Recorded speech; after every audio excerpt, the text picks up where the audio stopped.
Maka sampai budak-budak pun sahaya melempari Nabi dengan kotoran, mengejek-ejek Nabi SAW. Akhirnya Allah ingin menghibur Nabinya Muhammad SAW dengan dua kejadian besar. Masuk Islamnya jin Nusaybin dan Isra dan Mi'raj. Hai Muhammad, kalau orang Mekah tidak mau beriman, saya kirim kepadamu jin yang beriman. Nabi SAW dalam hadis sahih dikatakan jalan sama Abdullah bin Mas'ud radhiyallahu anhu menuju ke wilayah yang sekarang ada masjid jin. Ya.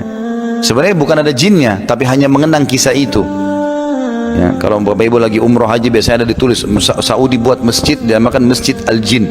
Bukan ada jinnya ya, tapi mengenang kisah ini. Abdullah bin Mas'ud mengatakan saya pun tiba di satu lokasi di sekitar Ma'lah dekat kuburannya Khadijah radhiyallahu anha. Maka Nabi SAW menggaris-garis dengan tongkat beliau dan memberikan isyarat, jangan kau tinggalkan garis ini, jangan lewatin garis ini. Maka Abdullah bin Mas'ud, saya pun melihat Nabi SAW jalan terus sampai sisa bayangannya, Maka pada saat itu pun Nabi SAW membaca Al-Quran dengan suara keras. Lalu saya pun melihat orang-orang yang datang mengurumuni Nabi SAW menggunakan jubah putih, kepala mereka seperti kendi-kendi air. Abdullah bin Mas'ud melihat jin-jin pada saat itu. Lalu terus mengurumuni Nabi SAW sampai memenuhi, dan Nabi SAW mengatur mereka dengan tongkat beliau. Dan saya takut Nabi ada apa-apa, saya pun berdiri mau membantu, lalu Nabi berikan isyarat dari jauh, jangan berdiri. Maka saya pun akhirnya tidak berdiri.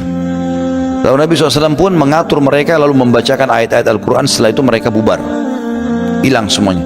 Lalu Nabi SAW balik mengatakan, hai Abdullah bin Mas'ud, itu saudaramu dari galangan jin yang datang beriman dari wilayah Nusaybin, dari wilayah Irak gitu kan.